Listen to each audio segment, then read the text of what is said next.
Aujourd'hui, je reçois à peu près 200 leads par mois sur le site internet de l'agence qui arrivent exclusivement de nos efforts marketing. Donc, c'est des leads qui laissent leurs coordonnées et on va dire que je dois en appeler à peu près entre 100 et 120 par mois. Donc, ça fait un paquet de coups de fil à passer.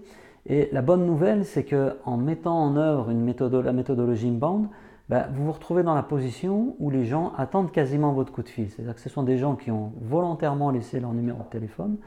Et la bonne nouvelle, c'est que quelqu'un comme moi qui détestait téléphoner, je me retrouve à passer beaucoup de temps au téléphone. Alors, on n'est pas encore devenu un centre d'appel, je vous rassure, mais voilà, le téléphone est devenu finalement un outil essentiel dans notre prospection, comme il a toujours été dans toute forme de prospection commerciale. Mais par contre, des coups de fil qui sont des coups de fil chaleureux, qui ne sont pas des coups de fil froids. On parle de warm calling par opposition à du cold calling, c'est-à-dire qu'on essaye de créer au cours de ces coups de fil, de ces premiers appels que vous allez avoir avec un prospect, on essaye de créer cette relation de confiance qui va vous autoriser à aller plus loin dans le process de vente.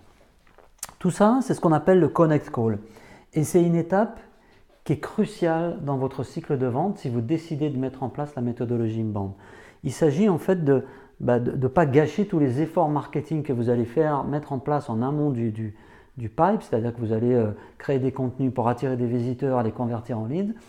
Si au moment de traiter ces leads, vous vous plantez, vous gaspillez de l'énergie, vous gaspillez de l'argent. Donc cette étape-là, elle est très importante parce que c'est la première étape au cours de laquelle vous allez vraiment entrer en contact avec votre prospect en tant que commercial. Donc la première chose, premier conseil que je peux vous donner par rapport à ce connect call, c'est que déjà il faut passer les coups de fil. Quand vous commencez à générer des leads, quand vous avez une liste de prospects, il s'agit de les appeler. Personne n'aime téléphoner.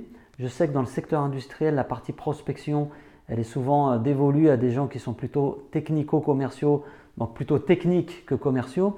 Donc ce n'est pas la partie du job que préfèrent ces gens-là, et je les comprends, personne n'aime téléphoner aujourd'hui. La bonne nouvelle, c'est qu'il y a des façons de téléphoner à l'heure d'Internet et à l'heure du client roi. Il y a des façons de téléphoner qui vous permettent d'entrer en relation sans avoir à craindre de se faire raccrocher le téléphone au nez, même si ça peut être parfois assez amusant. Donc la première chose, c'est qu'il faut téléphoner.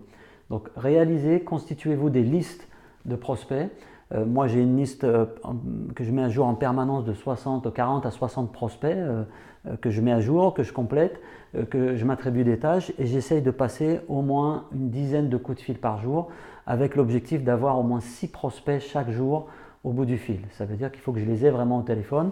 Donc prenez le téléphone, mettez en place des séquences pour décider du nombre de coups de fil que vous passerez à un prospect avant de laisser tomber. Mais si vous ne prenez pas le téléphone, il ne se passera rien à la fin du pipeline commercial. Donc ça, c'est certainement la chose la plus importante, pick up the phone.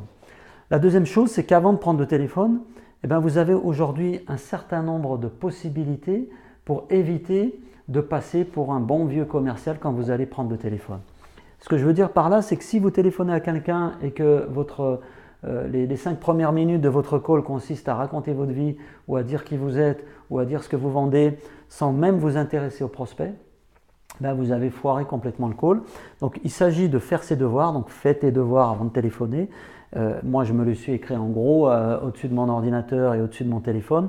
Et j'essaye en tout cas au moins pendant 5 minutes avant chaque coup de fil d'essayer de comprendre qui est la personne que j'appelle, quel est son poste. Je vais visiter son profil LinkedIn, j'essaye de voir un petit peu si je n'ai pas un point d'accroche et j'essaye de paraître le plus humain possible. Je vais y revenir dans quelques instants. Donc si vous avez collecté des informations sur ces prospects, c'est plus facile d'entrer en relation et vous passerez moins pour un commercial.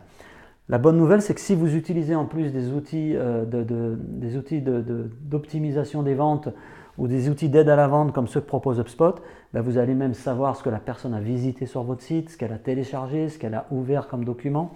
Et ça vous donne aussi une information qui est assez intéressante puisque vous allez pouvoir adapter votre discours par rapport à ses recherches et à sa visite sur votre site ou à son profil. L'autre chose, c'est quelque chose que je ne suis pas en train de respecter à l'instant même où je vous parle parce que je me rends compte que je parle beaucoup. Quand vous passez un coup de fil à un prospect, il s'agit de lui. Donc il faudrait en moyenne parler 3 fois moins que le prospect au cours du call. Moi je sais quand j'ai réussi un coup de fil de ce type-là, un connect call, je sais que je l'ai réussi quand j'ai pas beaucoup parlé. Et quand vous n'avez pas beaucoup parlé, ça veut dire que c'est l'autre en face qui a parlé, c'est le prospect qui a parlé. Et donc ça veut dire que vous quittez le call avec beaucoup d'informations et lui il quitte le call avec le sentiment d'avoir pu raconter ses problèmes, raconter les challenges qu'il a à relever et d'avoir pu partager quelque chose et d'avoir été écouté. Et ça, c'est quelque chose que tous les êtres humains recherchent. On pourrait faire un petit peu de psychologie de comptoir. Donc, si vous essayez de vous forcer à faire des pauses au cours de votre coup de fil, qui va durer entre 10 à 15 minutes, un connect call, ça ne doit pas être très long, commencez à vous dire et trouver des petites astuces pour le faire. Serrer une petite balle de tennis en même temps que vous téléphonez. Pause, pause, pause. Essayez de casser le rythme, d'apparaître comme quelqu'un de posé en fonction de qui vous avez en face de vous, en tout cas au bout du fil. Ça va permettre peut-être d'instaurer une sorte de climat de confiance et une relation de sérénité dans votre coup de fil. Et enfin, la dernière chose, il s'agit de relations humaines. On est sur du human to human. Donc, faites tout pour éviter d'apparaître comme le bon vieux commercial en train de lire son pitch. Vous recevez certainement ces horribles coups de fil à 8 h du soir quand vous êtes en train de dîner, de gens qui essayent de vous vendre un forfait téléphonique alors que vous êtes déjà abonné au même opérateur. Ça nous est tous arrivé et il s'agit d'éviter ce genre de choses en mettant en place ces petites astuces-là.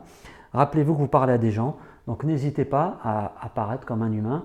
Si vous appelez pendant des périodes de vacances par exemple et que vous tombez sur un prospect, vous pouvez plaisanter en lui disant tiens, vous êtes le dernier dans la boîte à être encore présent.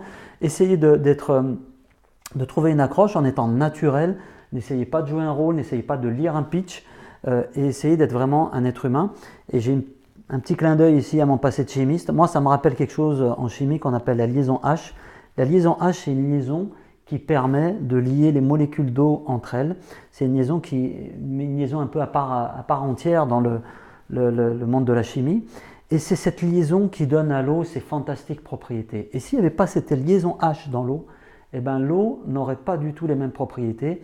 Elle ne gèlerait pas à 0 degré, elle ne rentrerait pas en ébullition à 100 degrés et on ne pourrait pas l'utiliser pour alimenter notre organisme puisque vous savez que l'essentiel de notre corps est fait d'eau. Donc voilà, c'est un petit parallèle parce que ce H là, il est vraiment très très important et c'est un truc que vous devez vraiment essayer de garder à l'esprit. Quand vous passez un coup de fil, quand vous entrez en connexion, vous allez appeler quelqu'un, essayez de vous comporter comme si cette personne, vous aviez vraiment envie de la connaître et que ça vous plaît de l'avoir au bout du fil et que vous avez vraiment envie de l'aider. Parce que la règle d'or, c'est ça, human to human. À bientôt.